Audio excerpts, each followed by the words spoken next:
You might think your home is safe, that the quiet warmth of late summer means the world is finally slowing down, that the shadows stretching across your street at dusk are nothing but fading daylight. But sometimes, in those last nights before summer disappears, reality becomes stranger and far darker than anything you could imagine. When the crowds leave the lakes, when the camps close, when the fields grow tall and silent, things begin to move again. Things that were waiting, watching.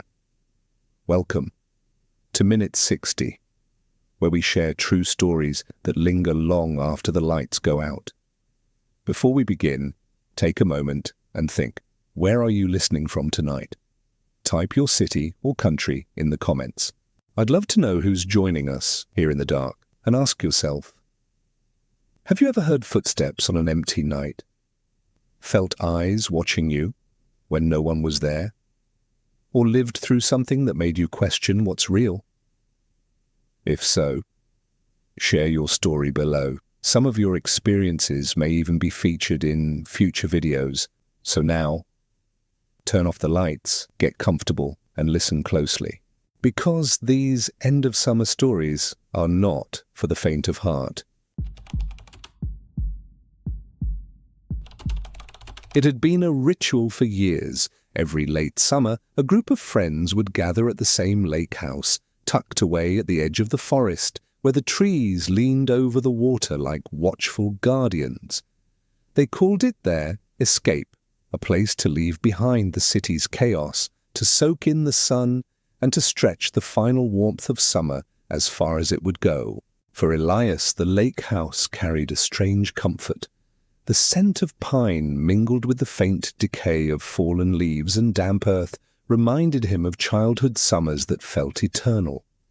Even the creaks and groans of the wooden dock, uneven and slightly warped, felt like familiar friends greeting him.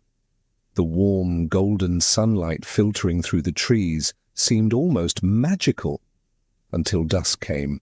That first evening, the group gathered around a fire pit outside the house. The flames flickered, painting dancing shadows on the faces of friends, casting the forest in hues of amber and black. Laughter echoed between the trees, bouncing off the water and carrying into the night. It was idyllic, the perfect image of a summer ending too soon. Yet, as the sun dipped lower, Elias began to notice subtle oddities. Shadows moved where there shouldn't be any. The dock reflected perfectly in the water, yet the reflection occasionally warped, twisting in impossible ways. Shapes flickered among the trees, glimpses of movement that vanished when he tried to focus. His stomach tightened. Probably just the light, one of his friends laughed, tossing a marshmallow into the flames. It's the end of summer messing with your eyes. Elias forced a smile, nodded, but deep down he knew it wasn't the light. Something lingered at the edges of his vision, patient, silent, observing. Night fell fully, swallowing the lake house in darkness. Elias retired to his room but found sleep elusive. Something compelled him outside, onto the dock. The moon hung low, a silver disk above the tree line, and the water shimmered like molten metal. And there it was, a faint movement beneath the surface. Shadows twisting, shapes that mirrored the friends who were inside laughing around the fire. Shapes that shouldn't exist. Blinking, he rubbed his eyes. Nothing. The shapes vanished, leaving only the smooth, reflective surface of the lake. But the unease remained. Elias's instincts screamed that the lake was not just water, it was a mirror, a watching mirror, patient and aware. The next morning, he said nothing. Breakfast was light-hearted, conversations about hikes, canoeing, and fishing plans. The laughter returned, but Elias couldn't shake the sense that he had been observed through the night. Each glance at the water felt like it returned his gaze. That afternoon, the group decided to canoe across the lake. Elias took the last one, paddling in silence, trying to calm his racing heart. The water was unnervingly still. And then he saw it. Another canoe gliding on the lake. No paddler, no wake. It mirrored their movements as if mocking them. "Must be some other campers," Elias said, though his voice trembled slightly. He scanned the tree line. Nothing. The canoe was gone. The water remained flat, peaceful, and yet he knew it had been there. Have you ever seen something appear and vanish in the blink of an eye? That moment when your mind screams it's real, but your eyes question reality? Imagine that on a lake at the very end of summer. That night, around the fire pit, the friends told stories and joked to push away the unease. But Elias couldn't shake it. Shadows shifted unnaturally among the trees, following their movements, stretching too long in the firelight. The air grew cooler, carrying a faint, musty scent, a smell of damp earth and something else. Something older, lurking just beyond the tree line. Later, when everyone had gone to bed, Elias stepped outside again. The dock groaned under his weight. Moonlight painted the lake in silver, but reflections danced strangely on the surface. And then he heard it. Soft footsteps, crunching leaves on the far side of the cabin. No one was there, everyone else slept. He froze, heart pounding. He held his breath. The footsteps stopped. A faint splash echoed from the lake. A shadow flickered across his bedroom window. And then nothing. The silence that followed felt heavy, almost alive. Morning brought rational explanations. Maybe raccoons, maybe fatigue, maybe imagination. But the feeling remained. Elias couldn't shake it. The lake, the dock, the forest.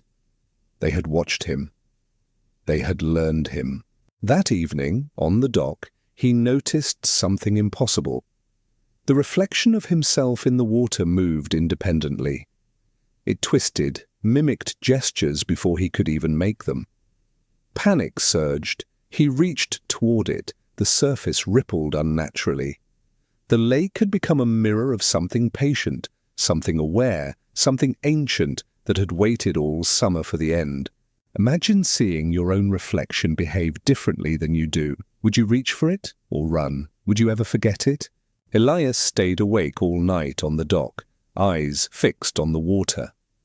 Shapes flickered beneath the surface, shadows bending and twisting, learning, imitating, waiting. When the first light of dawn touched the lake, the shadows vanished. The water returned to its calm surface, unassuming, innocent to anyone else. And yet, Elias knew it was not gone. Some lakes remember, some shadows do not fade, some presences are patient. As they packed and left the lake house that morning, Elias looked back one last time. Everything appeared peaceful, normal. The dock creaked softly in the morning breeze. The water sparkled innocently, but he could still feel it. Watching, waiting, patient. For the next summer, the next visitor, the next moment of carelessness. After the unsettling first night, Elias couldn't shake the feeling that the lake house had changed. The forest around it seemed thicker somehow, the shadows stretching longer than the sun could justify. Even the gentle hum of cicadas carried a note of menace. The world itself seemed to hold its breath, waiting. That morning, the group tried to regain normalcy. Laughter returned, voices carried across the water, and the sun's warmth seemed to counter the previous night's dread. Canoes were readied for the day, snacks packed for a hike along the forest path behind the cabin. But as they crossed the dock, Elias noticed subtle differences. The dockboards creaked differently, shadows fell at odd angles, and the reflection of the forest on the water seemed almost off. "You're imagining it," his friend Mara said, nudging him gently. "It's just the end of summer making everything look weird." Elias wanted to believe her. He wanted to dismiss the shadows, the movements at the edges of his vision. But deep down, he knew the lake house wasn't just a place anymore. It was aware, watching, learning. They set off along the narrow forest path, the tall trees forming a canopy that dimmed the sun. The path twisted and turned, and Elias noticed something odd. Familiar landmarks seemed misplaced. A tree that should have been on the right now appeared on the left. The forest seemed to shift subtly around them, as if alive, rearranging itself when they weren't looking directly at it. Imagine walking through a place you've known all your life, only to realize it isn't behaving like itself. Would you stop? Would you turn back? Or keep walking? As they walked, Elias thought he saw a figure flitting between the trees. At first, he assumed it was another camper from a neighboring lake house, but no one else had been there. The figure moved unnaturally, too quickly, and always vanished the moment he focused on it. A fleeting shadow, humanoid with limbs bending oddly, like it wasn't bound by human anatomy. "Did anyone else see that?" Elias asked, his voice tense. "See what?" Mara replied, brushing past him, dismissing it with a nervous laugh. The others hadn't noticed, but Elias knew what he had seen. The rest of the day continued with a tense undercurrent. Canoes glided across the lake's mirrored surface, laughter echoing hollowly. But Elias couldn't shake the sensation that the water itself was alive. Each ripple seemed deliberate, each reflection slightly warped, hinting at something beneath the surface that shouldn't exist. As the sun began to dip toward the horizon, they returned to the cabin. The forest shadows lengthened unnaturally, creeping closer to the walls of the house. A soft breeze carried a whisper, almost intelligible, brushing past Elias's ear. "Stay. Stay." He froze. His friends noticed nothing, busy preparing dinner and joking about ghost stories. But Elias's pulse raced. He knew the voice wasn't his imagination. Something was speaking just beyond comprehension, in the fading light. Have you ever heard a whisper in the wind that wasn't your own imagination? Something calling to you. Softly, patiently, insistently. That night, Elias couldn't sleep. He sat on the edge of his bed, listening. The cabin was quiet, except for the faint creak of floorboards outside and the rustle of leaves in the wind. Shadows moved along the walls, bending, stretching, flickering in ways no ordinary light could produce. Unable to resist, he stepped outside onto the deck. Moonlight painted the lake silver. The canoe from the previous night appeared again, drifting silently across the water. Empty, perfect, watching. Elias froze. Every instinct screamed to retreat, yet his curiosity rooted him in place. Slowly, a ripple spread from the canoe's surface, forming shapes that mimicked his movements. When he lifted his arm, the shadow lifted its corresponding limb. When he knelt, the reflection knelt too, though no person was there. Elias's heart raced. The lake was no longer a body of water. It was a mirror of something ancient, intelligent, patient. He stumbled back toward the cabin, trying to convince himself it was a trick of light, of exhaustion, of end-of-summer haze. But deep down, he knew the lake house and the surrounding forest had become something more.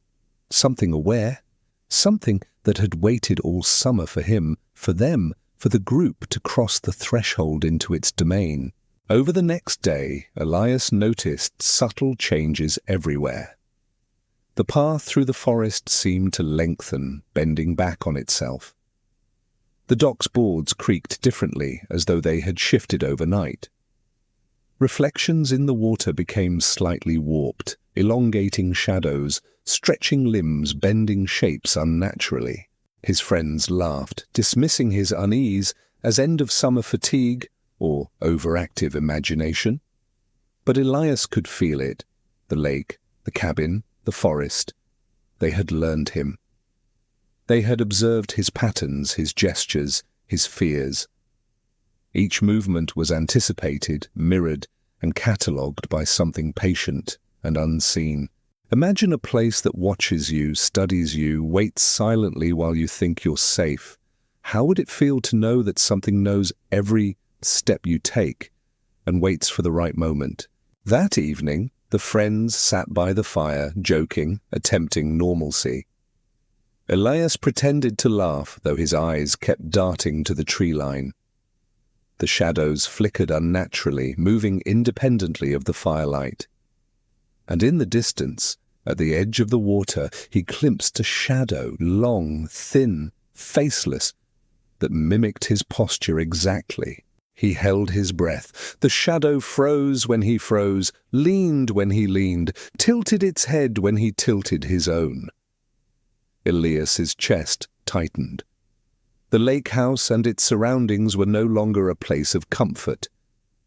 It was a testing ground, observing, learning, waiting. That night, Elias remained awake on the deck, staring into the silvered water. Shapes moved beneath the surface, twisting and writhing unnaturally, mirroring him perfectly. Hours passed, the forest silent, except for faint whispers, barely audible. Watch. Wait. Learn. By the time dawn broke, the shadows vanished. The lake reflected only the calm morning light, peaceful and innocent to anyone else. But Elias knew better. He understood that some places, some shadows, don't forget. They wait. Patient. Observant. Enduring. As the friends prepared to leave the lake house the next morning, Elias glanced back at the water. It glimmered innocently. The dock groaned softly. Nothing seemed wrong. Yet the memory lingered. The reflection, the shadow, the presence. And he knew, without a doubt, that it would be waiting again. Night fell over the lake house like a lid pressing down on the world. The earlier breeze had vanished entirely, leaving an eerie stillness. Even the water of the lake had become a black mirror, reflecting the pale moon as though polished to an unnatural shine. The air itself felt heavy, thick with a presence no one could see, but all of them could feel. Each creak of the cabin, each subtle groan of the wooden floors, seemed amplified in the quiet, making their own movements sound clumsy and loud. Inside they tried to distract themselves. Cards were shuffled, laughter forced. Beer cans clinked against one another, but the sound was hollow, echoing in the tense space. Every attempt at casual conversation felt artificial, like a mask stretched too tight over nervous minds. Elias barely touched the cards. His gaze kept returning to the window, to the lake outside, and to a nagging sense that something was there, watching, waiting, shifting just beyond what their eyes could see. He rose slowly and moved toward the window. Each step felt deliberate, measured, as if he were trying not to alert whatever might be outside. When he reached the glass, he froze. Reflections of the group were sitting at the table, on the lake. At first, he thought it a trick of the moonlight or a distorted reflection caused by the angle. But these reflections didn't move in sync with them. He raised his hand slowly. The reflection of his hand stayed still. A chill ran down his spine. He whispered for the others to come, voice tight, their faces drained as they looked out, eyes widening in disbelief. Mark waved, trying to test it, but the reflection stayed unmoving. One by one, the reflections began to rise, moving independently. Jenna's reflection stepped toward the lake's surface, unnervingly still, eyes black and glossy. Then Mark's, then Ryan's. All except Elias's reflection remained seated, tilting its head slightly as though listening to something the others could not hear. Jenna gasped and stumbled backward, knocking over a chair. The sound reverberated unnaturally, echoing far longer than it should. Mark tried to close the curtains, but the rod fell from its brackets with a violent clang. By the time they looked back at the lake, the reflections had disappeared. The water returned to its quiet, black stillness. Ryan insisted it was an optical illusion, but none of them truly believed it. The group tried to resume normalcy, but the house itself seemed to resist. Lights flickered, shadows stretched longer than before, and the floorboards groaned as if responding to an unseen weight moving through the rooms. Occasionally, motion sensors outside activated despite the empty yard. The sense of being watched never faded. Eventually, exhaustion forced them to their rooms. Elias shared with Ryan, but sleep would not come. Every creak of the house felt deliberate, a slow, patient pacing somewhere below them. He could feel the vibrations through the wooden floors, as though something heavy moved with intention. Doors closed softly in the distance, yet nothing appeared when he investigated. The house was breathing, and he could hear it in every sound. When sleep finally claimed him, he dreamed of the lake. The reflections moved beneath the surface, pressing against an invisible glass. Their mouths opened silently, eyes glossy and black, staring without emotion. The cold of the water seemed to seep into him even in the dream, chilling him through his skin. He awoke abruptly to a scream. It was Jenna. They all rushed to her room. She sat on the floor, trembling violently, pointing toward her bed. The sheets were twisted as if someone had struggled violently there. Her voice quivered as she described what she had seen, a figure standing over her while she slept. It resembled her, yet the face was featureless, smooth. Its fingers brushed her cheek, cold, like ice wrapped in cloth, and she remembered the oppressive weight of its presence. Mark stayed with her, soothing her, keeping her calm until exhaustion pulled her into sleep. Ryan returned to bed, uneasy but silent. Elias remained awake, listening. The house creaked again, deliberately, rhythmically. He slipped quietly from bed and descended the stairs. A faint glow emanated from the kitchen. Someone, or something, was there. Mark stood at the sink.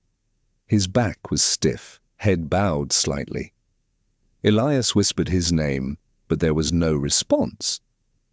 Each step on the floorboards echoed, yet Mark's head slowly turned toward him. The eyes were black, empty, reflecting no light. The smile that stretched across his face revealed too many teeth, thin and sharp.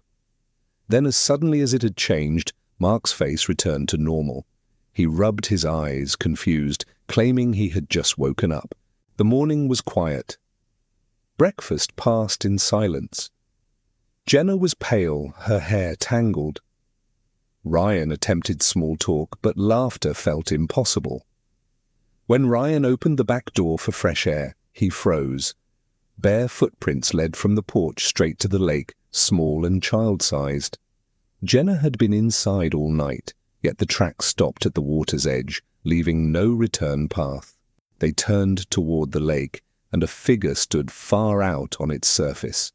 Wet hair clung to its shoulders, a nightdress clinging to the shape of its body. It was Jenna, or a perfect imitation, standing completely still, staring at the house. Slowly, the figure raised a hand and waved. No one responded. The door shut, and the cabin fell into uneasy silence. Elias felt it in his chest. Whatever had followed them was not leaving, not until it had taken what it wanted, not until it had claimed someone. The sun rose weakly over the tree line, but nothing about the day seemed real.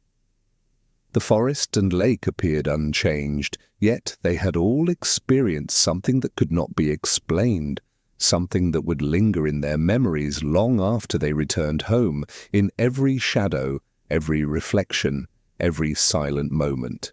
Later, long after leaving the lake, Elias would replay the events in his mind. Every detail haunted him. The unnatural stillness of the reflections, the figure at the lake, the footsteps pacing through the house, the smile that was not Mark's. It made him question his own senses. What had been real and what had been imagined? Each memory felt alive, pressing against the edges of reality, impossible to shake. At night, he would wake suddenly, convinced he could hear soft steps in his apartment. A cold brush of air would pass over him, leaving goosebumps along his arms. The laughter of friends, once comforting, now felt hollow in his ears. Even the most mundane sounds, the hum of a refrigerator, the ticking of a clock, made him tense, listening for something out of place. The experience left him changed. He could no longer look at a body of water the same way. Even a reflection in a mirror caused unease. He tried to speak about it, to share the story with friends, but words never seemed enough. They could not capture the subtle horror of watching something imitate life perfectly, yet exist beyond its rules. The lake house remained, unchanged by time, yet somehow aware.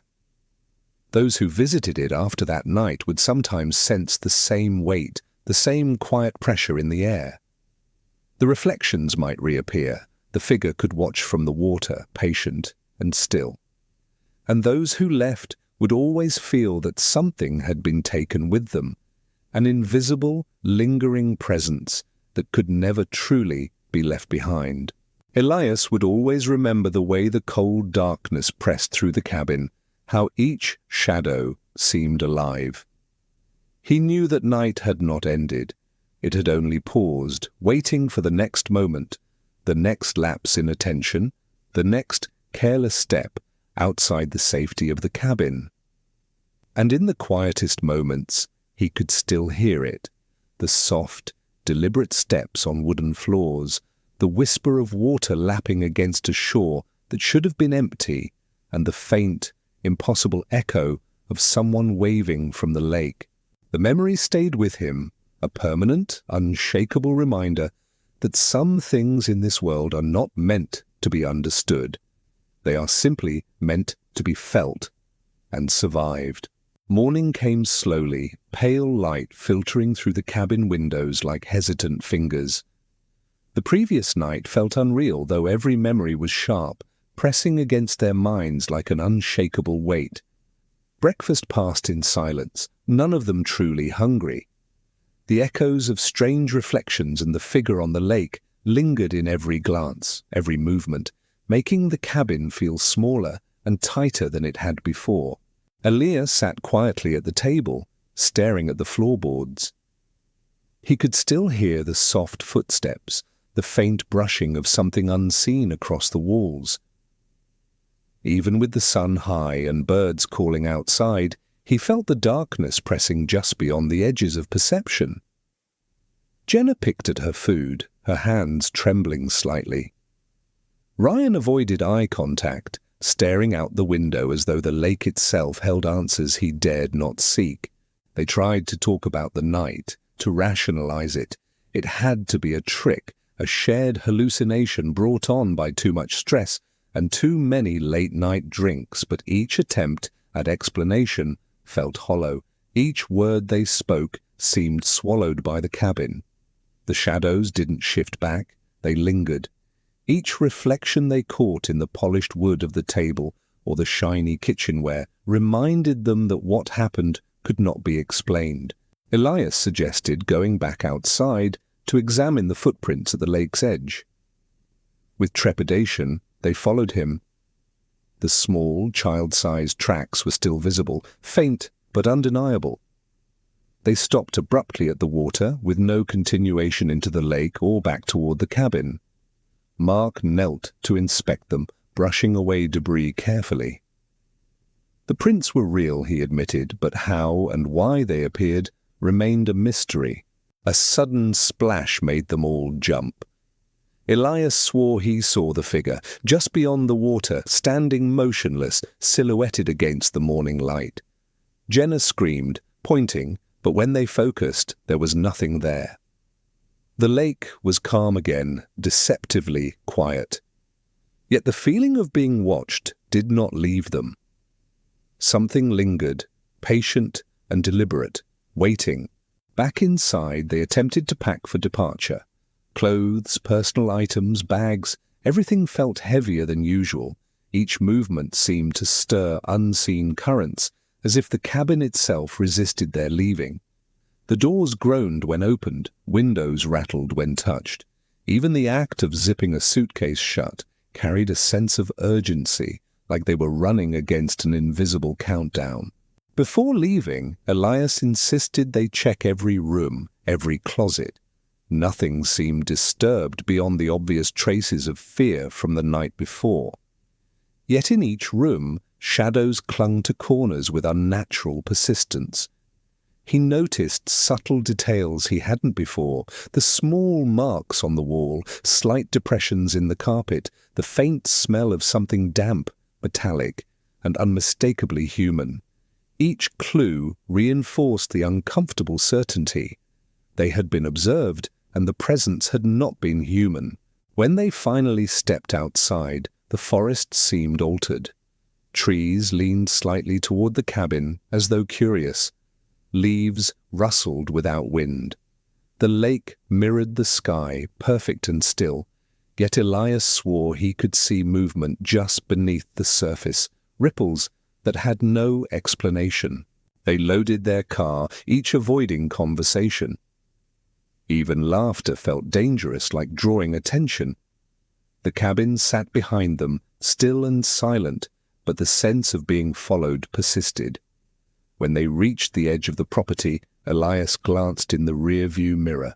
For a moment he thought he saw the figure on the lake's edge again, watching them leave. Then it vanished. The drive home was tense and silent. Each of them wrestled with their own thoughts, the memory of the night pressing relentlessly. They tried to reassure one another. It was over. It couldn't follow them. It was just a trick of the mind. But deep down, they knew something had changed.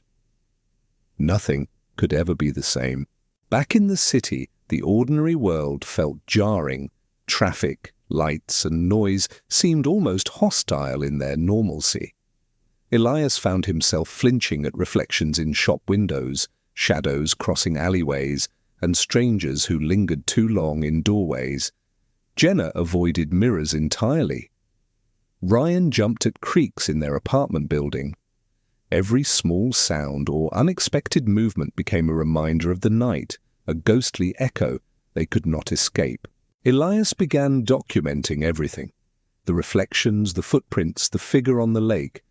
He wrote detailed notes, sketches, and timelines. His friends contributed their observations. The more they tried to record the events logically, the more elusive the truth became. Each memory, each sketch, seemed to shift subtly when revisited, as though the presence in the lakehouse had tampered with reality itself. Sleep became a battleground. Nightmares were constant, reflections moving independently, figures in the water, hands reaching from shadows. Elias would wake screaming, drenched in sweat, certain that the dark figure was still there, watching, waiting. Jenna had similar experiences, often waking to find her bed empty for a brief, horrifying moment before reality corrected itself. Ryan grew irritable and tense, jumpy at even the slightest sound. They eventually tried returning to the lake house, rationalizing that facing it would remove its hold. But the cabin had been rented to new visitors. Nothing in the area was familiar. The lake looked the same, yet subtly altered. The forest seemed denser, darker, more patient. It was clear to them that some forces were tied to the location, waiting, shaping perception, playing with reality. They left quickly, without protest, without curiosity. Even years later, the memory remained vivid. Elias could still hear soft footsteps in his apartment, feel a cold presence brushing past him in empty hallways, and sense eyes where there should have been none. The haunting did not end with the cabin. Its echoes followed them, unrelenting, subtle, and ever-present. He could not speak of it in public. Words failed to convey the depth of what they experienced. Friends laughed at hints of paranoia, labeling it stress or imagination. Elias understood better. It was not imagination. It was something alive, something patient. It had its own sense of time, moving deliberately, observing, deciding. At night, Elias would occasionally glance toward mirrors, windows, and even the surface of a cup of coffee, wondering if the reflections would move independently again. He would sometimes see shadows shift, the air thicken, or a flash of movement out of the corner of his eye. Each time, the same chilling certainty returned. The lake house had not released its grip. The final lesson of that night was undeniable. Some things in this world are not meant to be understood. They cannot be analyzed or explained. They exist beyond human perception and patience, leaving traces, whispers, and reflections as proof that they were there. And for Elias, Jenna, and Ryan, that proof would never fade. The cornfield stretched endlessly, golden stalks swaying in the evening breeze like a restless sea. The sun hung low on the horizon, painting the sky with streaks of orange and crimson, shadows stretching long and strange across the dirt road. Liam had driven past these fields countless times, but tonight felt different. The air was heavier, charged with an unspoken presence, and every rustle of the corn seemed amplified, like whispers meant only for him. He and Mara were on their way to visit a friend in the nearby town, taking a detour along a narrow, winding road. The GPS had guided them here through turns that seemed endless, bordered on both sides by corn taller than a man. The closer they got to the abandoned farmstead at the edge of the fields, the more uneasy Liam felt. There was a stillness here that didn't belong to a living place. Even the birds had gone quiet, and the occasional chirp of an insect sounded like a warning. Mara tried to brush off his tension. "You're imagining things. It's just corn, Liam. Nothing moves unless the wind moves it." He wanted to believe her, but every so often he swore he saw movement among the stalks, a tall shadow, too precise to be a trick of the light. Every time he blinked, it vanished, leaving him questioning his own eyes. Yet the feeling of being watched never left. It was patient, deliberate, as if something was studying them from within the corn. The old farmhouse appeared ahead, its silhouette jagged against the fading light. The paint peeled from the walls, the roof sagged, and the porch slumped as if weary from years of neglect. But something about it felt alive. The corn leaned slightly inward, the shadows pooled unnaturally, and a chill ran down Liam's spine.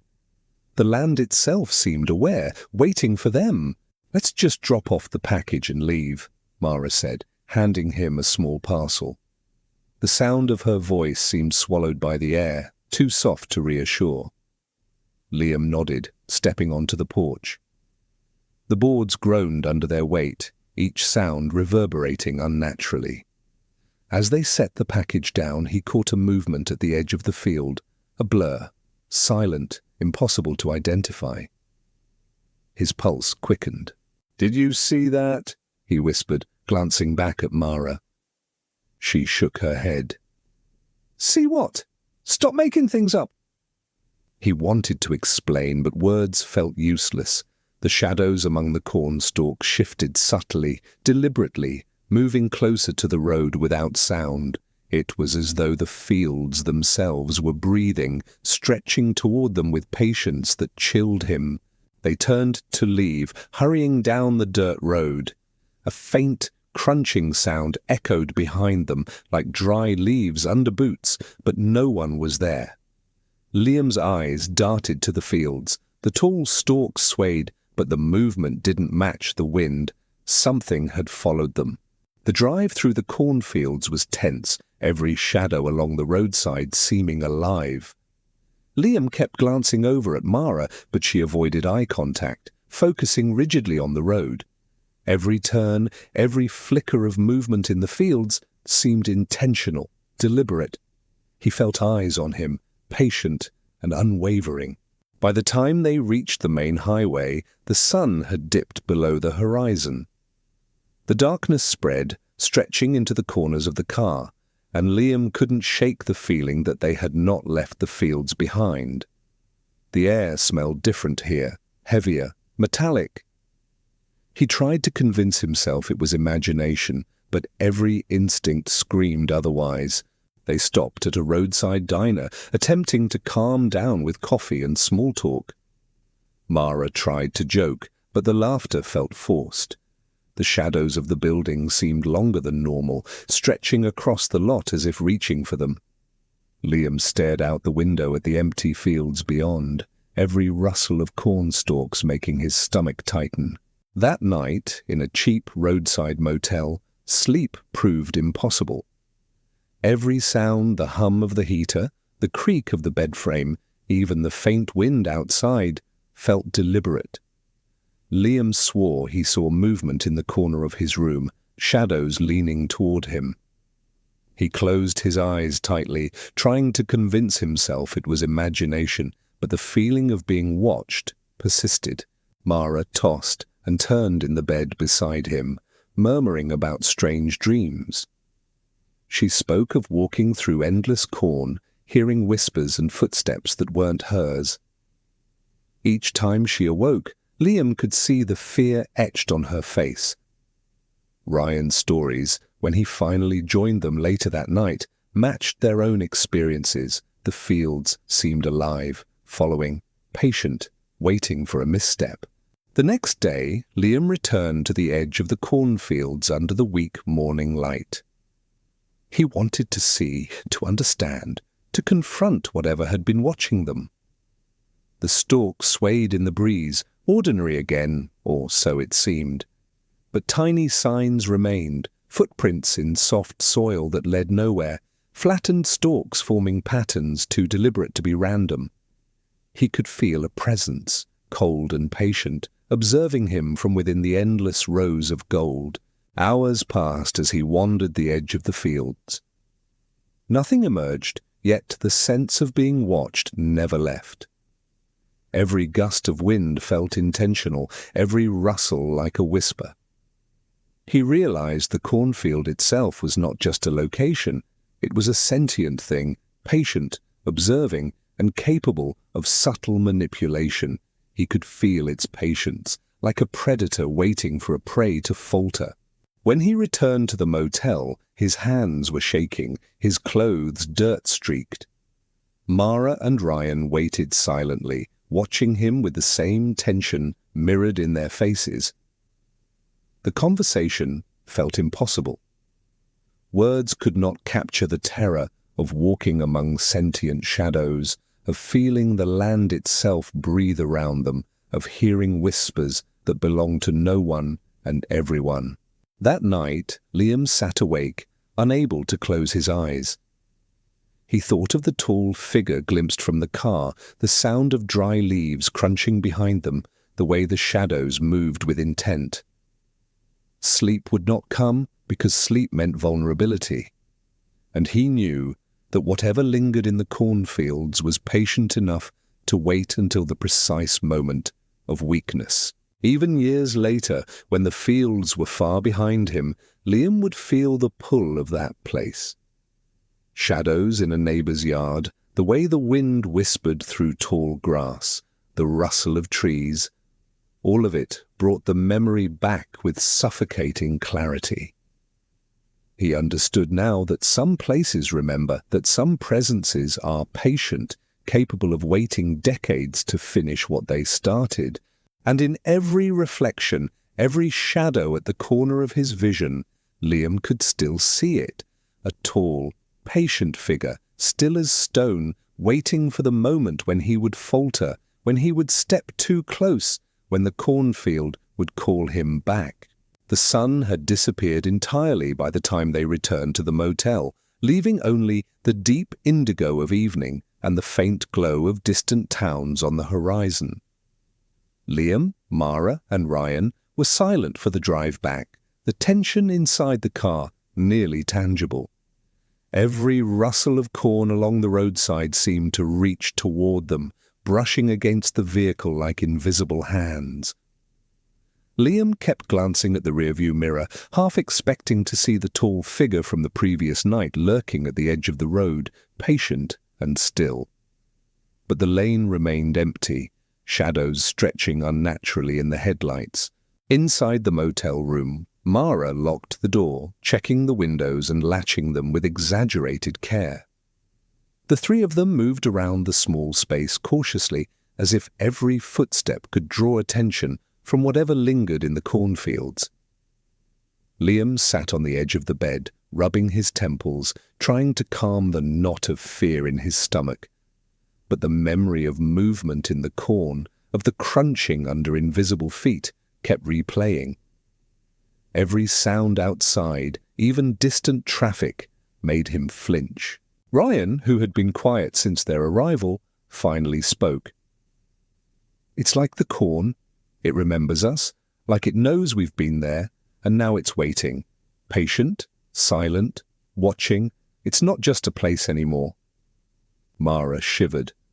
"Stop saying that. You sound insane. It's just corn. That's all it is. You're letting your imagination get the better of you." But none of them truly believed her.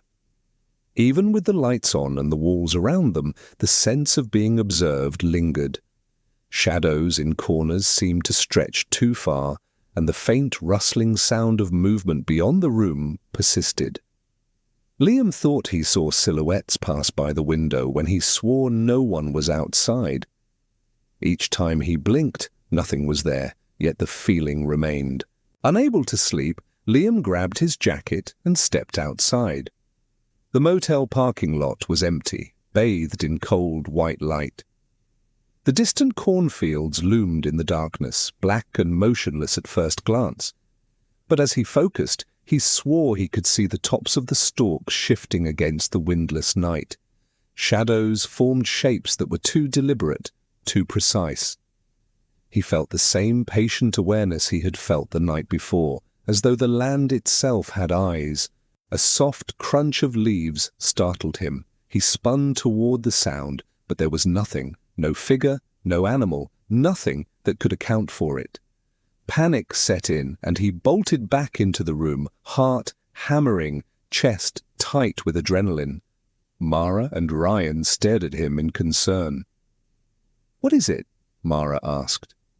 "Nothing," he said, but his voice lacked conviction. "I just thought I heard something." Hours passed, filled with restless pacing, nervous glances out the window, and whispered conversations about what they had experienced. The more they tried to rationalize it, the more impossible it seemed.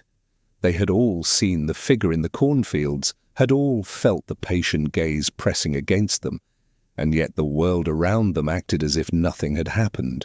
By the early morning, curiosity and dread drove them to return to the edge of the cornfields. They walked slowly, careful to leave no trace of their approach, yet every step carried a weight. The stalks were cold and brittle under their hands, rustling with a whisper that sounded almost like words. Liam could feel the land stretching around them, patient, aware, pressing against them like a living thing. It started small, footprints in soft dirt that weren't theirs, flattened stalks forming subtle patterns, shadows that didn't match the angle of the light. Every time Liam looked away, he felt movement in the corner of his vision. One moment the stalks were still, the next they shifted subtly, like they had been touched. Suddenly, Mara froze. "Look," she whispered. Liam followed her gaze and saw it. The tall figure, standing between the rows of corn, perfectly still, watching them. It was taller than any human, impossibly thin, with limbs that seemed slightly too long. Its head tilted as though examining them, and though it didn't move, the air around it seemed to vibrate with awareness. Liam's pulse raced.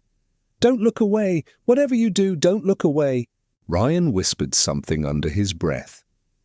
Liam didn't hear the words, but the tone was filled with fear and awe. They watched the figure, and it watched them, locked in a silent, deliberate exchange that seemed to stretch for minutes, though it could have been hours. Then, as if satisfied, the figure stepped backward, disappearing among the stalks. The corn swayed gently, settling back into its natural rhythm, yet the echo of its presence lingered. Liam felt the land itself breathe around him, a patience that was impossible to ignore. As they retreated to the motel, each step felt heavier, the memory of the figure pressing into their minds. The daylight was weak, pale, and did nothing to dispel the dread that followed them. Every roadside, every tree, every shadow seemed infused with the same patient, silent awareness. They tried to call friends, to rationalize the experience, but each retelling fell short. Words could not capture the precise, unnatural stillness of the figure, the way the corn seemed to bend and sway with intent, or the sensation of being observed without interruption.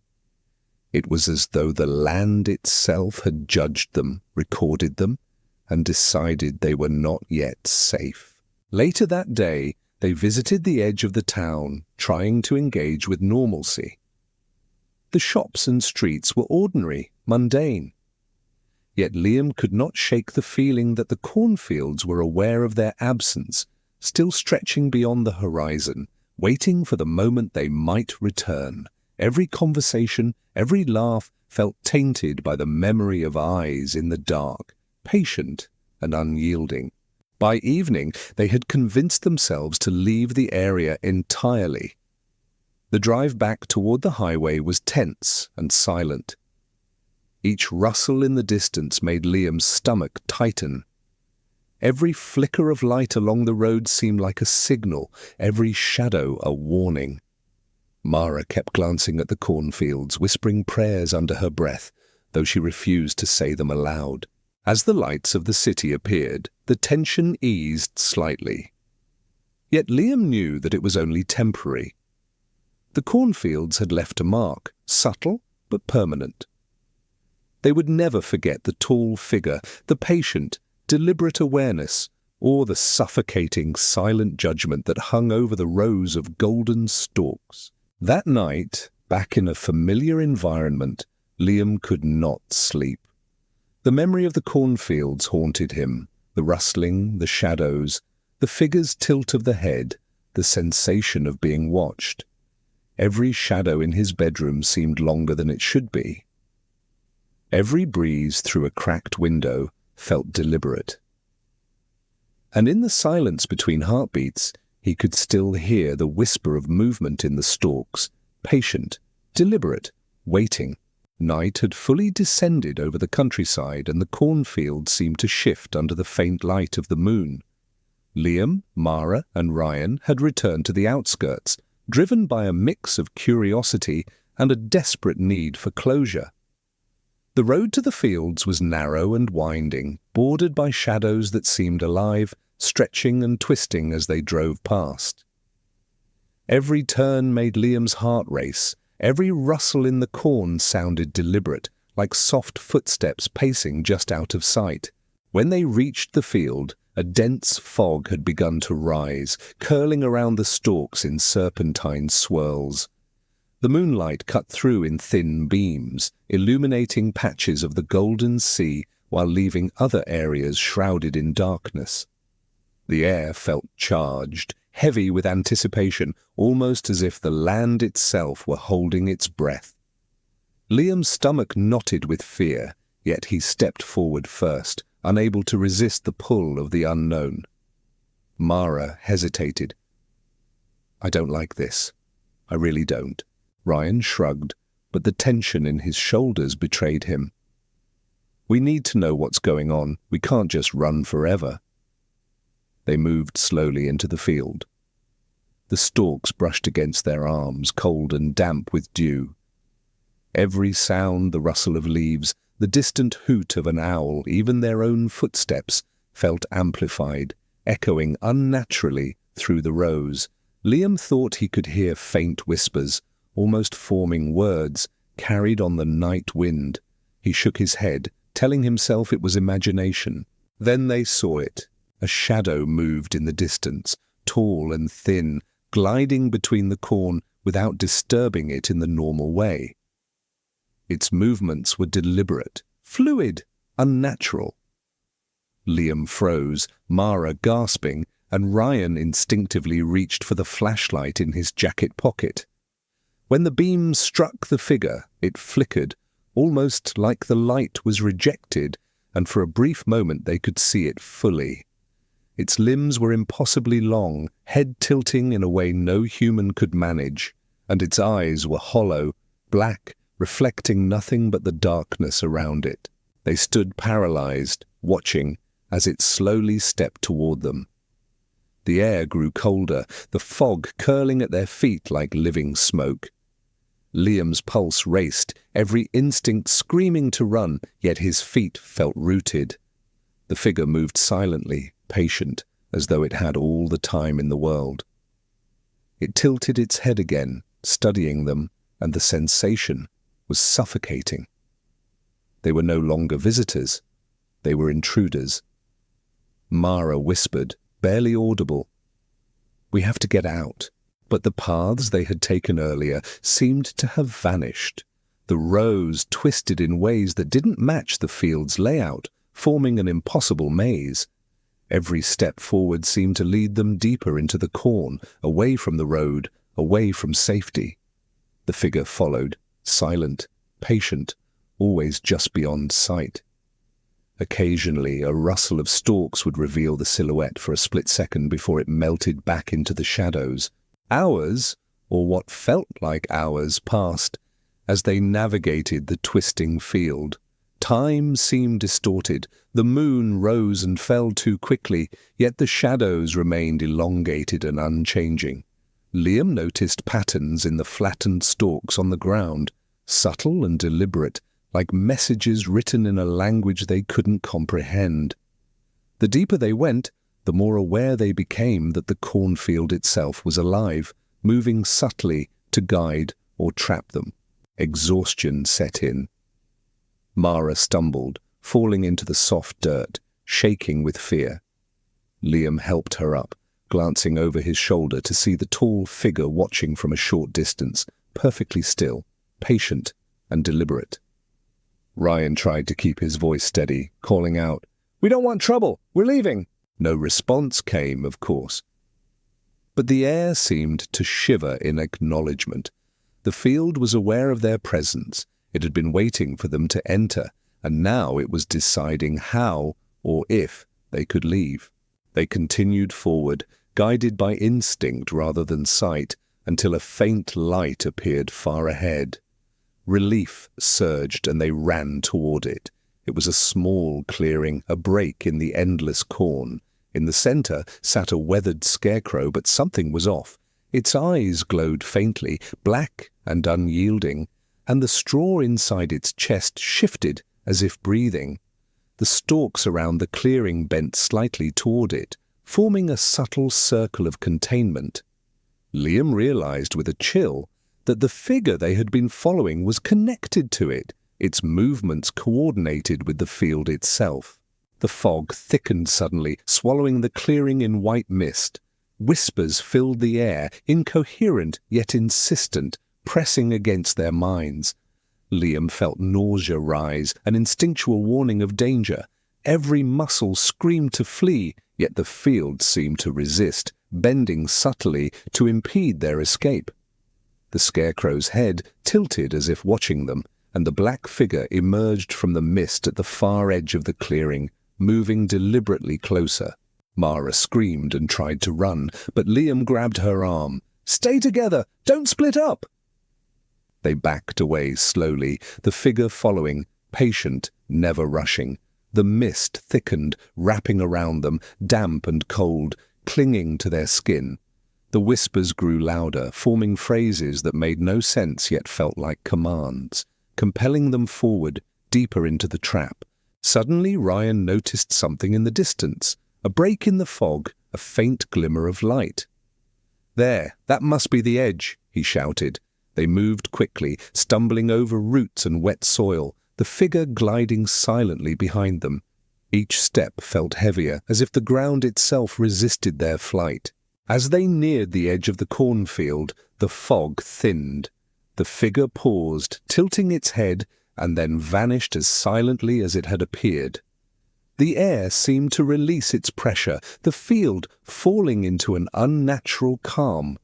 Liam, Mara, and Ryan collapsed on the roadside, gasping for breath. Sweat and dirt streaked across their faces. They didn't speak for a long while. Every instinct told them the figure and the field were still aware, still waiting, even now. The sun was rising, washing the land in pale light, yet it did nothing to erase the memory of the night. The stalks swayed gently, ordinary now, but the sense of being watched lingered. Driving away, the three of them avoided the cornfields entirely. Every time Liam glanced in the rearview mirror, he thought he saw movement at the edges of the road, shadows just beyond recognition. They didn't speak of what happened in the field. Words would never capture the precise, patient terror of the figure, the deliberate awareness of the corn, or the inescapable feeling of being preyed upon. Later, in the safety of their homes, Liam lay awake, imagining the twisting rows, the fog, the whispers. Even in familiar rooms, the memory of the cornfield haunted him. Shadows seemed longer, more deliberate. The rustle of leaves outside carried the same weight. And in every reflection he imagined the tall figure watching, patient, waiting for another chance. The experience left an indelible mark on all three. They realized some places are not just locations, they are sentient, capable of observing, and of patient judgment. The cornfield had tested them, measured them, and released them, but only temporarily. The memory lingered, carried in shadows, whispers, and the quiet sense that something beyond human understanding had been there. Even years later, Liam would think of the cornfield whenever he saw stalks of grass swaying unnaturally, whenever he felt eyes on him in empty rooms, whenever he caught movement at the corner of his vision. The patient, deliberate presence had not abandoned him. It was waiting. The following morning, the town's early light seemed ordinary, mundane, almost forgiving. Liam, Mara, and Ryan tried to convince themselves that the events of the previous night had ended with their escape from the cornfield. The road out had felt real, solid, reassuring, and the morning air smelled normal. Yet the memory of the patient figure and the deliberate, suffocating awareness of the field refused to fade. Every corner they turned, every shadow along the road, reminded them that what they had experienced had left a mark. Mara sipped coffee silently at the diner table, her hands shaking just slightly. "I don't think we should ever go back," she said softly. Liam nodded, but found no words to respond. Ryan stared out the window at the empty horizon, watching the cornfields that now seemed miles away, yet somehow present in the mind, looming, patient. Despite the attempt to return to normalcy, the trio found themselves haunted by every detail of the cornfield. In photographs, the shadows seemed darker than reality. In conversations, the sound of leaves rustling became sharper, more intentional. Even in sleep, they were haunted by dreams of tall, thin figures gliding silently between endless rows of golden stalks, black eyes reflecting nothing but night and patient judgment. Liam suggested documenting the experience, recording every detail before memory could distort it further. They each recounted what they remembered, line by line, gesture by gesture. Even small details, the way the stalks bent, the faint crunch of leaves under unseen feet, the fog that swallowed light and sound, were important. It wasn't just the figure, it was the field itself, a living, deliberate presence that had tested their fear and patience. Ryan insisted they attempt to understand it logically. "Maybe it's a trick of perception," he suggested. Maybe we were spooked by shadows, moonlight, fog, and imagination. There's got to be an explanation. But the evidence was stubborn. Flattened stalks forming patterns, footprints that led nowhere, whispering wind that mimicked voices, all defied rational explanation. Every attempt to reduce the experience to ordinary events only deepened the sense that something extraordinary had occurred. The cornfield had a presence, patient and aware, testing them, watching them, influencing every perception. Mara's dreams became vivid, unsettling. She often woke to find herself walking through rows of corn, stalks brushing her face, shadows stretching impossibly high above her, the whispers from the night pressing against her mind. She would wake screaming, heart racing, and the room around her would feel unnaturally cold, as if the memory of the field had followed her home. Liam's nights were no better. Every shadow became a potential figure, every corner of his apartment a possible hiding place for what had followed them. He caught himself staring at reflections, expecting to see movement that wasn't there. Even during the day, small details, the rustle of leaves outside the window, the way light hit objects, would trigger the same suffocating tension he had felt in the cornfield. Ryan, normally calm, became irritable and jumpy. He would flinch at small noises, wake suddenly, convinced he had heard the crunch of leaves behind him. It wasn't paranoia. It was memory of something real, something deliberate, something patient. They realized that the cornfield's influence extended beyond physical space. It had left an imprint, a shadow over perception, a lingering awareness that they could not shake. Weeks passed, and they avoided the area entirely. They refused to speak of it aloud, fearing disbelief or ridicule. Yet in quiet moments, each would recall the towering figure, the fog, the whispering stalks, the deliberate patience of the land. It was as if the cornfield had tested them, allowed them to survive, and now observed from afar, patient, deliberate, waiting. One evening, months later, Liam drove past the general area. From a distance, the fields appeared ordinary, the sun setting behind them like any other evening. But he noticed subtle differences. The way the shadows leaned, the unnatural stillness in the air, the faint shimmer of movement in the distance. He slowed the car, heart hammering, feeling that same patient awareness pressing against him. Though miles away, he knew the cornfield had not forgotten. Mara and Ryan experienced similar reminders. A wind through tall grass, a rustle in a backyard garden, even a faint whisper in the night. Each was enough to trigger memories of the patient figure, the twisting paths, the fog that had swallowed sound and space alike. The awareness had followed them, subtle, persistent, patient. The trio eventually attempted rational explanations again, sleep deprivation, stress, optical illusions, but none fit the totality of their experience. No combination of natural phenomena could account for the deliberate observation, the impossible patterns, the sense that the land itself had moved in response to their presence. The cornfield was sentient, and they had been marked by it. Even years later they could not return without dread. The fields remained, stretching endlessly in imagination and memory. Shadows appeared where none should be.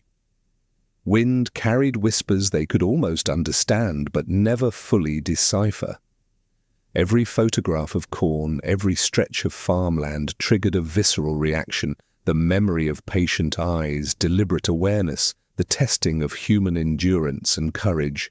The final lesson of the experience was unavoidable. Some places, some entities, are beyond comprehension. They do not follow human rules. They test, observe, and wait. They leave a mark that does not fade, an impression on mind and body that persists long after the physical encounter has ended.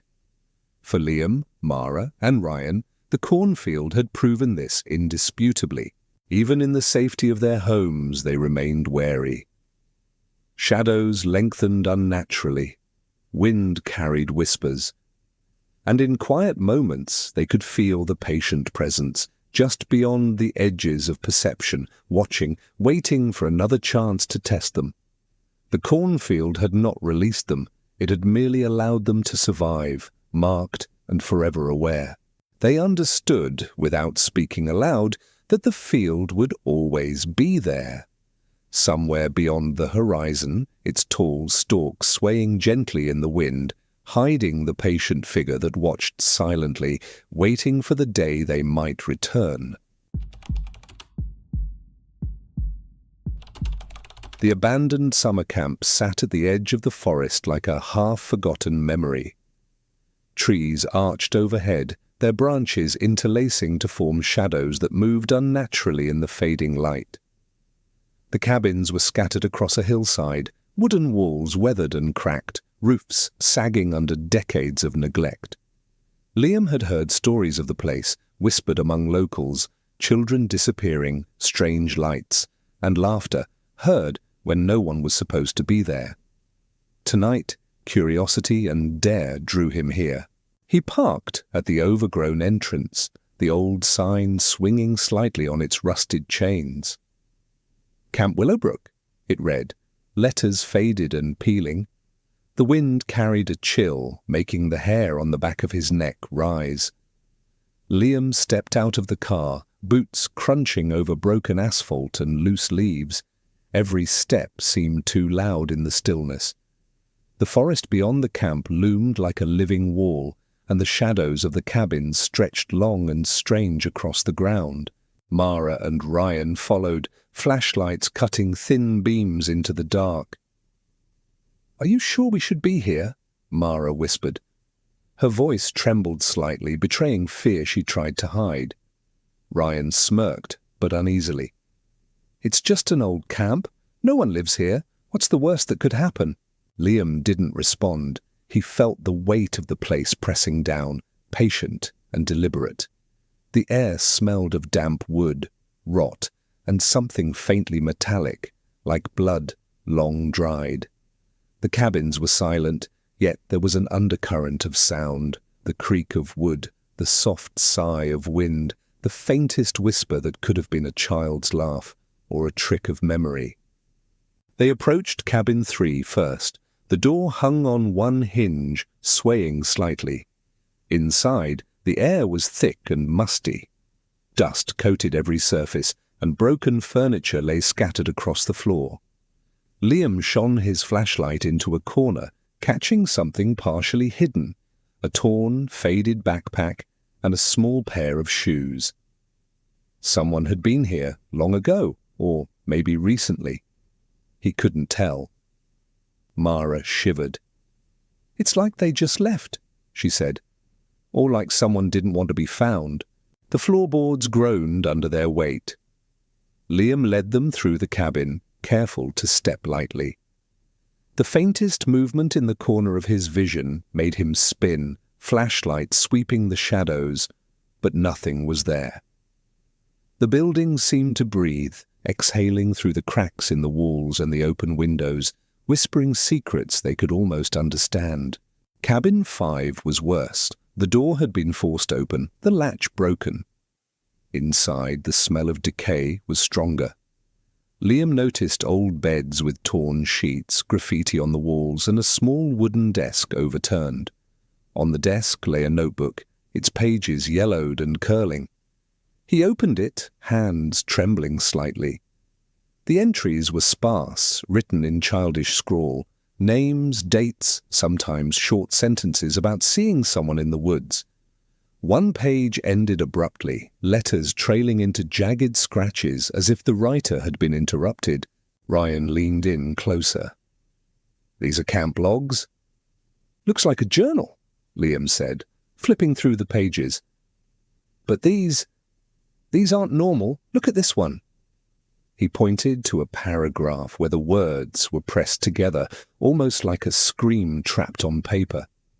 The sentences spoke of shadows moving between cabins, whispers in the woods, and eyes watching from the trees. Mara swallowed hard. "This is creepy. Maybe we shouldn't be here." but curiosity propelled them forward. They moved to the old mess hall, a long building with broken windows. Inside, the tables and benches were covered in dust and scattered debris. The floor was littered with dried leaves, and the rafters above sagged under time and decay. Liam's flashlight swept across the room and paused on a stage at the far end. Curtains hung in tatters, and behind them a faint shimmer caught his eye. Something moved.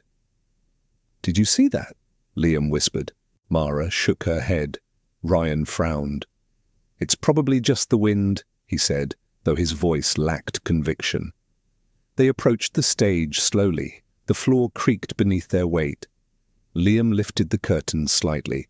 A small figure stood in the shadows behind it. Not human. Something thin, unnaturally tall, with limbs that bent slightly wrong. Its head tilted, as if examining them. The air grew colder, and the room seemed to close in. Mara grabbed Liam's arm. "Run!" she whispered. But before they could move, the figure vanished, leaving only the echo of a soft, deliberate rustle. The three froze, listening. Every nerve screamed that the camp itself was alive, watching, and patient.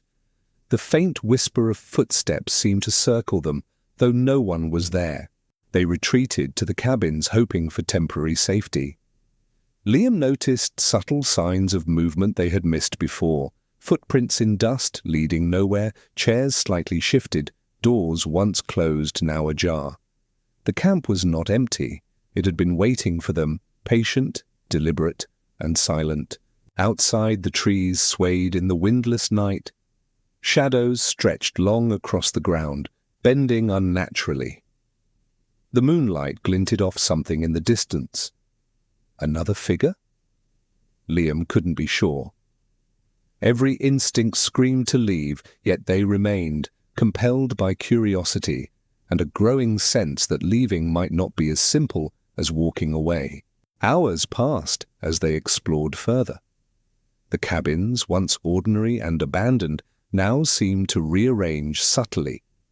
Paths between them twisted unexpectedly, corners shifted, and the forest beyond pressed closer. It was as if the camp itself had become sentient, aware of their presence, shaping the environment to test and disorient them. They found an old fire pit where campers had once gathered. Ashes from decades ago still lingered. Liam knelt, brushing away debris. He noticed tiny, careful footprints around the edge, not human, not animal, but deliberate. They traced a path from the pit toward the tree line, leading into darkness that seemed alive. Mara stepped back. "This isn't just abandoned. Something is here, watching us." Ryan nodded silently. His flashlight flickered briefly. When it stabilized, the shadows around them seemed thicker, moving with intent. Every rustle of leaves, every groan of old wood felt amplified, deliberate, controlled. The camp was no longer a place, it was a presence. They moved toward the lake, hoping water would provide some comfort. Moonlight reflected off the surface, silver and calm. Yet even here, the sense of being observed persisted. Ripples spread across the water without cause, and shadows along the tree line shifted as though breathing. Liam realized that the camp had eyes everywhere, from the cabins, the forest, and the lake. Patient, silent, waiting. As dawn approached, exhaustion overtook them. They returned to their car, hearts pounding, minds reeling. The camp lay behind them, silent and still under the early light. But the memory of movement, figures, and deliberate observation lingered. Liam knew they had not escaped the presence. They had only left its immediate grasp. Even after the sun rose fully, illuminating the decay and abandoned buildings, the feeling of eyes on them persisted.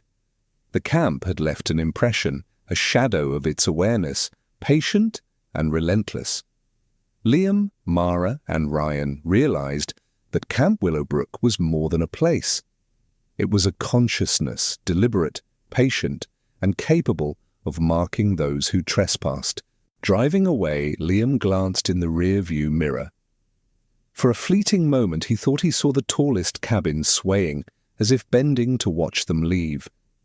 He blinked, and it was still again, silent and patient, waiting for the next visitors brave or foolish enough to enter its domain. The sun had fully disappeared behind the forest canopy, leaving the abandoned camp in near-total darkness. Liam, Mara, and Ryan returned the next evening, unable to shake the curiosity and unease that had lingered since their first visit. The road leading to the camp was even narrower in the night, shadows pressing in from the forest, blending with the moonless darkness. Every step toward the entrance made Liam's pulse quicken. The sign, Camp Willowbrook, creaked on its rusted chains, swinging slightly despite the still air.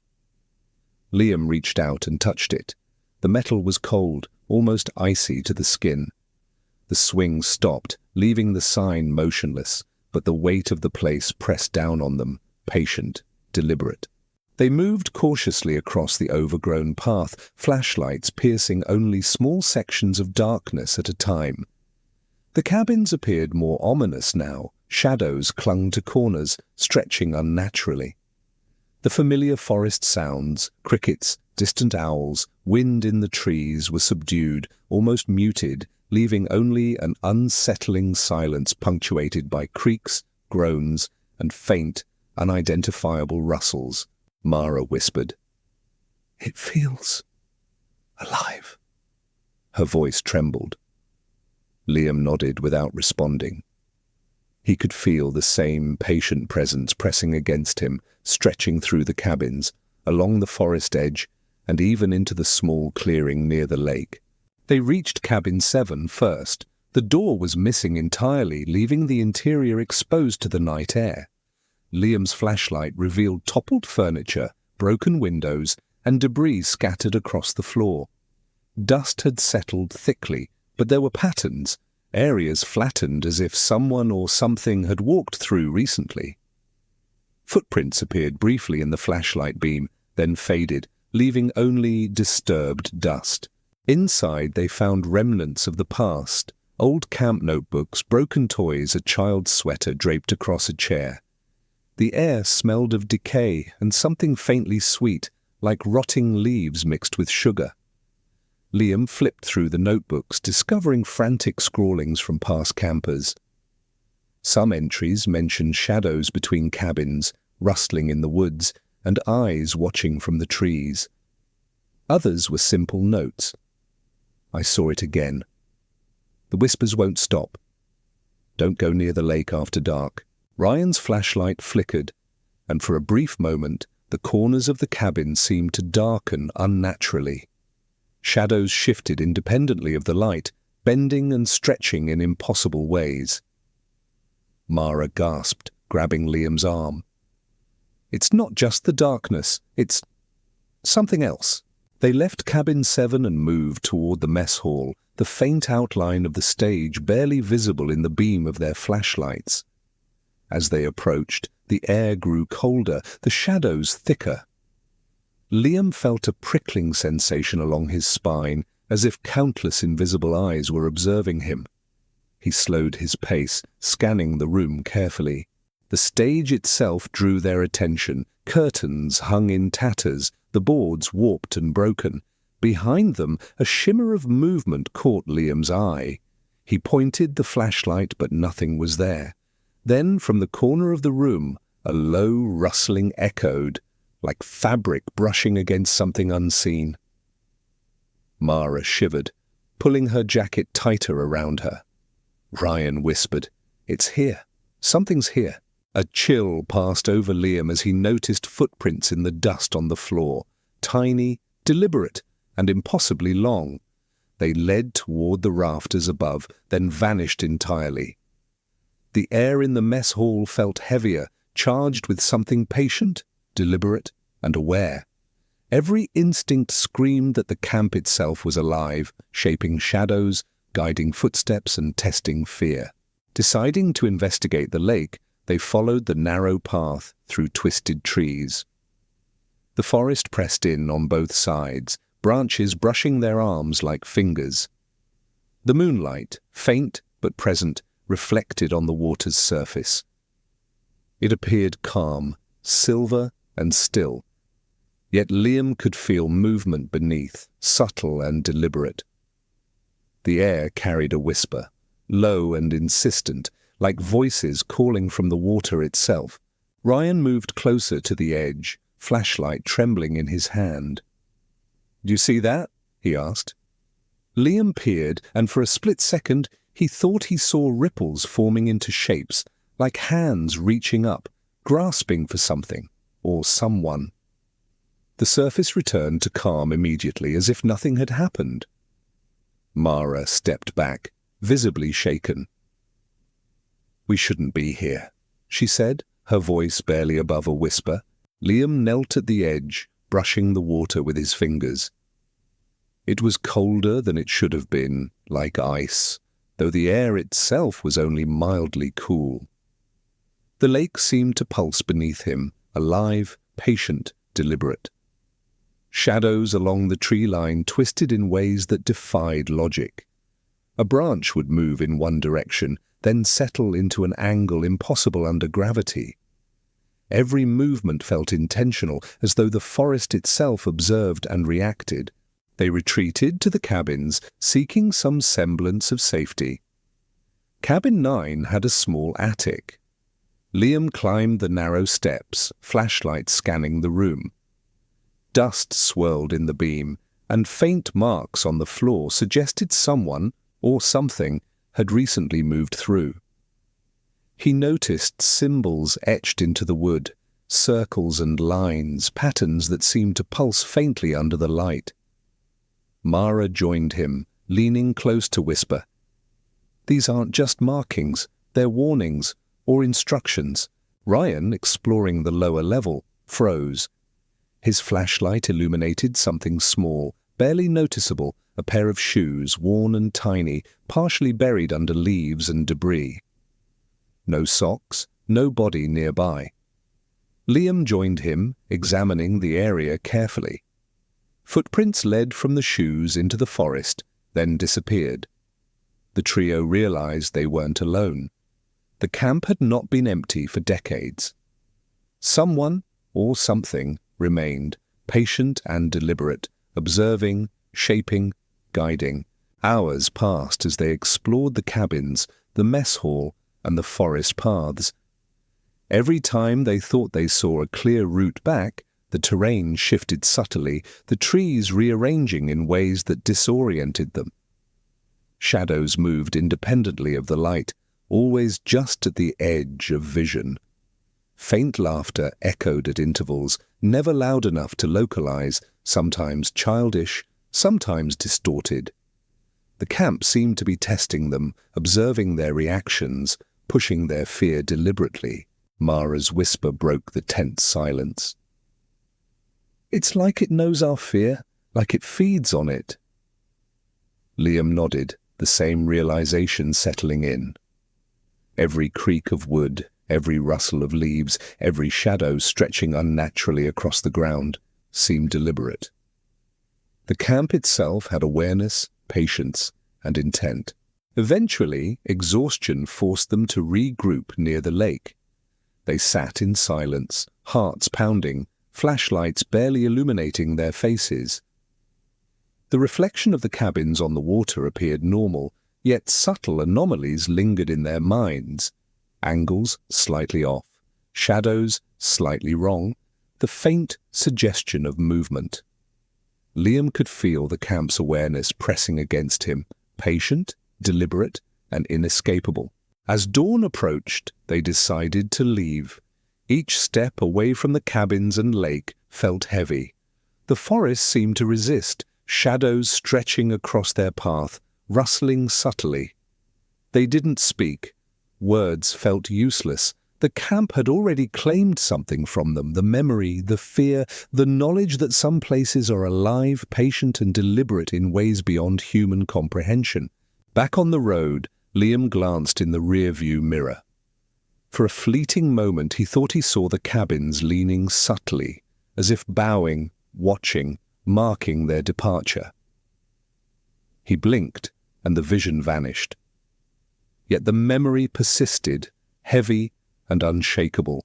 Even years later, every time he saw overgrown forests, abandoned buildings or still water, the sensation returned, a patient, deliberate awareness, watching, waiting, shaping perception. Camp Willowbrook had left its mark. The presence was patient, deliberate, and beyond reckoning, lingering in shadows, whispers, and the edges of memory. The night had grown thicker, the abandoned camp swallowed almost entirely by shadow. Liam, Mara, and Ryan had returned to continue their exploration, driven by a mixture of fear, fascination, and the compulsion to understand the presence they had felt before. The wind had died completely, leaving an oppressive stillness that made every creak of wood, every rustle of leaves, every distant snap of a twig feel amplified and deliberate. They began with the tallest cabin, Cabin 12, perched on the hillside like a sentinel overlooking the others. Its wooden frame was splintered, paint peeling, and windows broken. Liam approached first, flashlight cutting a narrow path through the blackness. The door hung crookedly on its hinges, creaking softly as he nudged it open. Inside, dust swirled in the beam, settling slowly over overturned chairs and broken furniture. Mara shivered. "I don't know if I can do this," she whispered. Her voice trembled, betraying a fear that Ryan tried to mask but couldn't. They stepped inside, careful to avoid the weakest floorboards. The air smelled of rot and something faintly metallic. Liam scanned the room, noticing symbols etched into the walls, patterns that seemed to pulse subtly when he focused on them. They were deliberate, intricate, and entirely unnatural. Someone, or something, had left them as markers, warnings, or perhaps invitations. Ryan's flashlight flickered. For a brief instant, the corners of the cabin darkened independently of the light, shadows bending unnaturally. A soft whisper, almost indistinguishable, echoed from above, and all three froze. It was a voice, or perhaps a memory of one, speaking in fragments. "Don't leave. Stay. Follow." The attic staircase loomed ahead. Liam hesitated, then slowly ascended, flashlight in hand. The steps creaked under his weight. Dust fell from the rafters, disturbed by unseen movement. At the top, the attic was narrower, more confined. The air felt heavier, more oppressive. He noticed faint footprints in the dust, not human, elongated and deliberate. They led to a small chest in the corner, half buried under debris. He opened it carefully. Inside were toys, small shoes, and notebooks filled with scrawled messages. Some were innocent enough at first. "I saw the lake today. I played hide and seek." But others were frantic, panicked. "It's watching me. Don't go into the forest. The shadows move when you blink." The last page in one notebook was torn, jagged scratches replacing words, as if the writer had been interrupted mid-sentence. Mara joined him in the attic. She pointed to a corner where the shadows gathered unnaturally, shifting in ways that defied logic. "It's here," she whispered. "It's waiting." Suddenly, a low creak came from the floor below. The wooden boards groaned as if bearing weight, though no one moved beneath them. Liam froze, heart pounding. Every instinct screamed that the camp itself was alive, observing, shaping the space, and reacting to their presence. The shadows thickened, as if drawn toward them deliberately, patient and watchful. Descending quickly, they moved toward the main cabin complex. The forest outside pressed close, branches brushing against them like fingers, guiding or perhaps warning. Every time they glanced back, the darkness seemed to ripple, hinting at movement just beyond their vision. Liam's flashlight caught fleeting glimpses of a figure, impossibly tall, standing among the trees, head tilting slowly to watch them. They reached the central clearing where a fire pit once hosted songs and laughter. Now it was a hollow circle of ash and stone. Liam knelt, brushing away leaves and dirt. Tiny footprints appeared in the ash, circling the pit, then disappearing as if the ground itself had swallowed them. The air carried a whispering chorus, fragments of children's voices echoing across the clearing. "Stay, stay, don't leave." Mara took a step back, shivering. "It's feeding on fear and curiosity," she said. "It wants us to see, to feel, to remember." Ryan, trying to sound rational, muttered, "Maybe it's just an animal, or wind, or something natural." But even as he spoke, the shadows in the clearing shifted deliberately, unnaturally. The trees swayed without wind, bending toward them, almost as if trying to contain them. The air grew colder, pressing against their skin. Liam noticed movement near the edge of the forest. Two figures emerged from the dark undergrowth, tall, thin, and gliding silently. Their limbs moved in ways that seemed impossible, joints bending at impossible angles. Their heads tilted as they observed the three intruders. Liam's pulse quickened. The same suffocating, patient presence he had felt before settled over him like a weight. "Run!" Mara hissed. But every instinct was paralyzed. Their minds struggled to comprehend the deliberate observation, the controlled presence. It was not fear alone. It was the awareness that the camp itself, the land, the forest, had consciousness, patient and methodical. It observed them, tested them, measured their reactions. Every step, every heartbeat was accounted for. The figures did not move closer immediately. They simply watched, patient, deliberate. Liam noticed that the ground between the three friends and the forest seemed to warp subtly, shadows bending and folding unnaturally. It was as if reality itself was under the camp's control, shaped by its awareness, waiting for a response. Suddenly, a sound erupted from the distance, a shriek, high and childlike, then cut short. The three of them jumped, instincts screaming for escape. The figures vanished into the shadows as quickly as they had appeared, leaving only the echo of their presence. The clearing felt emptier, but the weight of being watched remained, pressing against them, lingering in every corner of the mind. They retreated to the cabins, moving silently, shadows stretching long and unnatural across the ground. Every step seemed to be guided, resisted, or observed. Liam realized that leaving would not be simple. The camp had tested them, observed their courage, their fear, their curiosity. The process was deliberate, patient, and far from over. Hours passed as they navigated the cabins and the paths back toward the entrance. Each cabin contained remnants of past inhabitants, toys, notebooks, clothes, faint echoes of laughter. All of it suggested continuity. Children had been here long ago or perhaps more recently. The presence in the camp was patient, deliberate, waiting for the next intruders to enter its domain. Mara stumbled over a root. Liam caught her, helping her up. "We can't stop," he whispered. "We need to leave before it notices hesitation." Ryan's flashlight flickered again. A shadow crossed the clearing, long and unnatural. The trees seemed to bend toward them, pressing them forward, shaping the path in subtle, unnerving ways. The weight of observation was inescapable.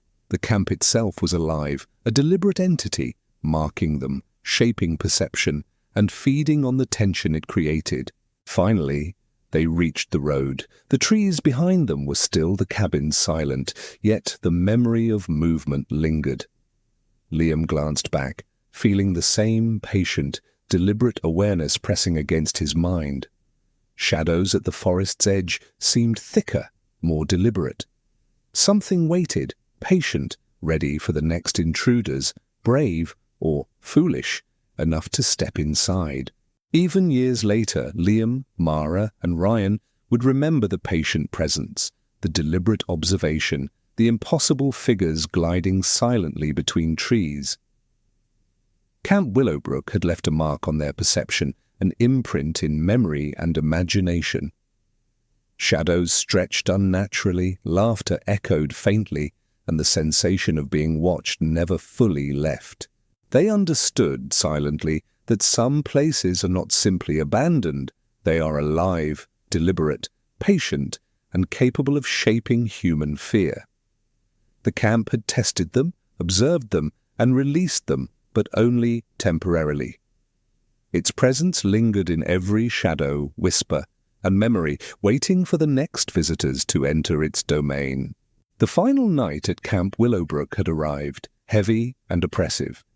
Liam, Mara, and Ryan knew instinctively that this was the culmination of everything they had witnessed.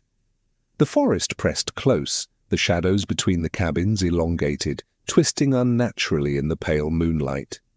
Every step forward carried weight, and every pause felt deliberate, observed, as if the camp itself measured their resolve. They began at the main cabin cluster, moving silently, flashlights slicing through darkness. Cabin 1 had been untouched by their previous visits, its door intact, but swollen from years of moisture. Liam pushed it open carefully, the hinges groaning under strain. Inside, dust floated in narrow beams of light. Broken furniture, scattered debris, and the faint scent of rot greeted them. Yet there was something new, footprints, tiny and elongated, pressed lightly into the dust, weaving around the cabin as if choreographed. Mara swallowed hard. "It's waiting for us," she whispered. Her voice trembled. Liam nodded without words. The patient, deliberate presence they had felt before now seemed almost tangible, coiling through every corner, observing each heartbeat. They moved through the cabin systematically, checking for signs of life, or something beyond life. In cabin 4, they discovered a partially collapsed floorboard. Liam shone his flashlight into the opening and glimpsed a narrow, descending passage, carved or worn over decades. The air smelled colder there, thick with the scent of damp earth and old wood. Ryan hesitated. "Do we go down?" Liam met his eyes. "We have to see it. We have to know what this place is." Mara shivered, but followed. The stairs groaned beneath their weight, dust puffing into the air with every step. At the bottom, the narrow corridor stretched into darkness, walls close, etched with symbols. Circles, lines, jagged scratches, they pulsed faintly in the beam of their flashlights, almost alive. Every mark seemed deliberate, as though communicating, observing, warning. At the corridor's end, they found a small room. The air here was cold, unnaturally so, pressing against their lungs. Liam's flashlight revealed objects arranged with care. Old shoes, small toys, scattered notebooks, and personal items left behind long ago. But there was something more, a faint figure at the edge of vision, thin and tall, limbs bending in impossible angles, head tilted in deliberate observation. Mara gasped. Ryan's flashlight shook in his hand. Liam stepped closer, heart pounding, yet the figure remained still, patient, deliberate. It did not speak, move, or react aggressively. Its presence alone was enough to paralyze, to mark, to impress upon the mind that this camp was alive in ways impossible to fully understand. Suddenly a sound erupted from above, a low, childlike shriek echoing through the passage, then cut abruptly. The figure vanished. The weight of awareness remained, suffocating, inescapable. The three of them realized the camp was testing them, observing reactions, and feeding on the awareness of its sentience. Ascending slowly, they returned to the central clearing. The fire pit sat as before, a circle of ash and stone. Liam knelt, brushing away leaves and debris. Tiny footprints appeared once again, dancing lightly in the dust, circling and vanishing. Whispers echoed faintly from the forest and trees, fragments of laughter, warning or invocation. "Stay! See! Understand!" Mara whispered. "It's not just watching, it's alive, it's aware of us." Ryan nodded silently. His earlier attempts at rational explanation had vanished under the weight of the camp's deliberate presence. The shadows bent toward them, the forest seemed to breathe, and the whispers threaded through the air, patient and deliberate, never loud enough to localize but impossible to ignore. They made their way to the lake once more. Moonlight reflected off its surface, silver and still, but ripples formed where none should have been, moving in patterns too deliberate to be natural. The wind carried faint voices, indistinct but present, whispering warnings and fragmented instructions. Liam crouched near the edge, feeling the icy water with his hands. Subtle movements beneath the surface suggested presence, awareness, intent. The lake was part of the camp, as alive and deliberate as the cabins and forest. Hours passed as they explored every corner of the camp. Each cabin revealed remnants of past campers, objects carefully arranged, footprints and markings in the dust, subtle movement of shadows and air. The presence had been patient for decades, observing, marking, and influencing perception. Liam realized that the camp itself was deliberate, conscious, and impossible to leave unmarked. Finally, they approached the entrance. The road stretched outward, illuminated faintly by the moon, offering escape. Yet as they walked, the shadows of trees and cabins seemed to stretch unnaturally, bending toward them. Footsteps echoed softly behind them, not matching their own, small and deliberate. They did not turn. The camp had already left its impression, marking them, shaping perception, leaving a residue of awareness in the mind. Liam glanced back, just once. The cabins and forest appeared still, yet in his mind the memory of movement persisted. Figures gliding silently, shadows bending deliberately, whispers threading through the air, and the suffocating weight of patient observation. The camp had released them physically, but the presence remained, embedded in memory, perception, and imagination. As dawn broke, the forest seemed ordinary, the cabins just weathered wood and broken glass. But the trio understood the truth. Camp Willowbrook was alive, patient, deliberate, aware. It had tested them, observed them, and marked them forever. Shadows, whispers, and the weight of unseen eyes would follow them always, subtle but persistent. Even years later they would feel it. Shadows would stretch unnaturally, wind would carry whispering fragments, and every abandoned building or forest edge would summon the same suffocating awareness. The camp had taught them that some places are alive, not in the way humans are, but deliberate, patient, and impossible to escape completely. Liam, Mara, and Ryan never returned physically, yet they lived with the lingering presence. Every sound, movement, or shadow that seemed slightly off triggered memory. The tall, thin figures, the deliberate footsteps, the footprints in dust that vanished, and the whispers threading through the air. Camp Willowbrook had claimed something more than fear. It had claimed awareness, a permanent imprint of its patient, deliberate sentience.